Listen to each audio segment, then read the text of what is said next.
பார்க்க போகிற தலைப்பு செவ்வாய் தோஷத்தை பற்றி. உங்களுக்கு செவ்வாய் தோஷம் உள்ளதா அப்படிங்கிறதுல விரிவாக பார்க்கலாம்.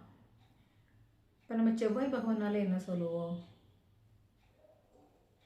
பூமிக்காரகன்னு சொல்லுவோம் இல்லையா? நிலத்துக்கு உண்டான கிரகம் செவ்வாய். ஸோ ஒருவருக்கு நல்ல நிலபுலன்களோடு இருப்பாரா, நல்ல சொத்து சேர்க்கை இருக்குமா, இவருக்கு நில யோகம் இருக்குதா அப்படிங்கிறத நம்ம செவ்வாய் பகவானை வச்சு நம்ம கண்டுபிடிக்கலாம். அடுத்ததாக ஒருவரோட கோபம் எப்படி இருக்கும், ஒரு கோபக்காரரா, அதையும் நம்ம செவ்வாய் பகவானை வைத்தே முடிவு பண்ணலாம். ஸோ இவருக்கு இந்த பிளட் ப்ரெஷர் வருமா, ரத்தம் ரிலேட்டட் டிசீசஸ் வருமா, அப்போ நம்ம செவ்வாய் பகவான் வச்சு நம்ம ஈஸியாக கணிச்சிடலாம். இப்போ ஒரு செவ்வாய்காரனால் நம்ம என்ன சொல்லுவோம்? இரத்தக்காரகன், ரத்தத்தின் சிவப்பணுக்கள் தான் செவ்வாய்னு சொல்லுவோம். ஸோ இந்த ரத்தத்தில் உள்ள RH ஃபேக்டரை டிட்டர்மைன் பண்ணுறதே செவ்வாய் தான். ஸோ அதனால தான் செவ்வாயை நம்ம தைரியத்துக்கும் வீரியத்துக்கும் உண்டான கிரகம் அப்படின்னு நம்ம ஜோதிட ரீதியாக எடுத்துக்கிறோம். அப்புறம் ஒருவருக்கு இப்படிப்பட்ட சகோதரம் அமையும், நல்ல சகோதரம் அமையுமா, அதையும் நம்ம செவ்வாய் பகவானை வைத்து நம்ம முடிவு பண்ணலாம். ஸோ இதெல்லாத்தையும் நம்ம செவ்வாயின் காரகமாக எடுத்துக்கிறோம். செவ்வாய் தோஷத்தை நம்ம ஜோதிட ரீதியாக நம்ம என்ன சொல்லுவோம்? செவ்வாய் தோஷத்தை இப்போ நம்மளோட லக்னத்துக்கு 2, 4, 7, 8 2, 4, 7, 8, 12 ஆகிய பாகங்களில் செவ்வாய் பகவான் அமர்ந்திருந்தால் இந்த ஜாதகத்துக்கு செவ்வாய் தோஷ ஜாதகம்.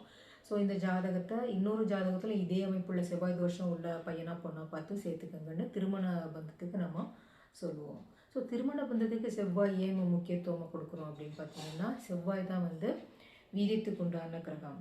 ஸோ செவ்வாய் ஒரு காம எண்ணத்தை வெளிப்படுத்தும் கிரகம். ஸோ நம்ம பையனுக்கோ பொண்ணுக்கோ நம்ம கல்யாணம் செஞ்சு வைக்கிறோம் இல்லையா? ஸோ அவங்களுக்கு வாழ்நாள் முழுவதும் ஒரு சுமூகமான ஒரு தாம்பத்திய உறவு அவர்களுக்குள் இருக்க வேண்டும் அப்படி எதிர்பார்த்து தான் நம்ம சேர்த்து வைப்போம். ஸோ அங்கே பிரச்சனை ஆகும்போது ஒருவருக்கு அதிகம் ஒருவருக்கு குறைவு அந்த மாதிரி ஒரு மைனஸ் ப்ளஸ் ஆகும்போது தான் அங்கே பிரச்சனையே வெடிக்கிறது. ஸோ அந்த பிரச்சனை அவங்களுக்கு விவாகரத்து வர கொண்டு போய் முடிகிறது. ஸோ நம்ம இது பொருத்தம் பார்க்கும்போது திருமண பொருத்தத்துக்கு செவ்வாய் பகவானை நம்ம அதிக முக்கியத்துவம் கொடுக்குறோம் இல்லைங்களா? ஸோ இது இந்த மாதிரி பார்க்குற அமைப்பு ஓகே. இதை நம்ம திதியோக கரண ஜோதிட முறையில் ஒருத்தர் பிறந்த திதி நித்தியநாமயோகம் கரணத்தை வச்சு அவங்களோட முடக்கு வைநாசிகத்தை வச்சு அவங்க செவ்வாய் அவங்க ஜாதகத்தில் எப்படி பலமாக இருக்கிறான்னு இன்னும் மைன்யூட்டாக நம்ம கொண்டு வந்துடலாம். ஸோ அப்படி பார்க்கையில் நம்ம திதியோக கரண முறைப்படி அப்படி பார்க்கையில் பிரீத்தி விருத்தி சிவம், திருதி வேதிபாதம் மகேந்திரம், சோபனம் ஹர்ஷனம் சுபம் ஆகிய 9 நாமயோகங்களில் பிறந்த அன்பர்களுக்கும், திதிகளில் வளர்வு அல்லது தேய்பிரை, ஷஷ்டி நவமி தசமி ஆகிய 3 திதிகளில் பிறந்த அன்பர்களுக்கும், நட்சத்திரங்களில் அஸ்வினி மகம் மூலம் 2, 3, 4ஆம் பாதங்களில் பிறந்த அன்பர்களுக்கும், பரணி பூரம் பூராடம் 1ஆம் பாதத்தில் பிறந்த அன்பர்களுக்கும் இந்த செவ்வாய் பகவான் மிக கடுமையான பாதிப்பை ஏற்படுத்துகிறார். ஆக்சுவலி சொல்லப்போனால் இவர்களுக்கு தான் செவ்வாய் தோஷம் அப்படின்னு நம்ம எடுத்துக்கணும்.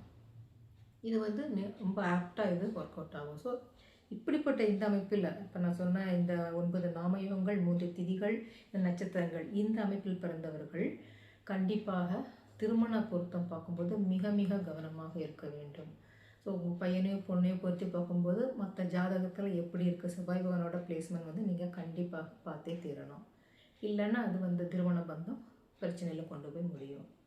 ஸோ சரி, நம்ம இந்த அமைப்பில் பிறந்தவங்களுக்கு ஏதாவது வழிபாட்டு முறைகள் பரிகார முறைகள் இருக்கா அப்படின்னு கேட்டிங்கன்னா கண்டிப்பாக இருக்குது. இவங்க பவகரணம் நடைமுறை உள்ள நாள் திருச்செந்தூர் முருகன் வழிபாடு அல்லது கும்பகோணத்துக்கு அருகில் உள்ள வைத்தீஸ்வரன் கோயில் வழிபாடு எடுத்துக்கிட்டிங்கன்னா படிப்படியாக இந்த தோஷ நிவர்த்தி சரியாகும்.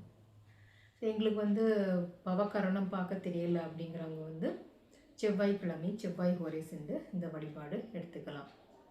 மிக மிக பயனுள்ளதாக இருக்கும். ஸோ எல்லாரும் பயன்படுத்திக்கோங்க. மீண்டும் ஒரு பதிவில் சந்திக்கும் வரை நன்றி, வணக்கம்.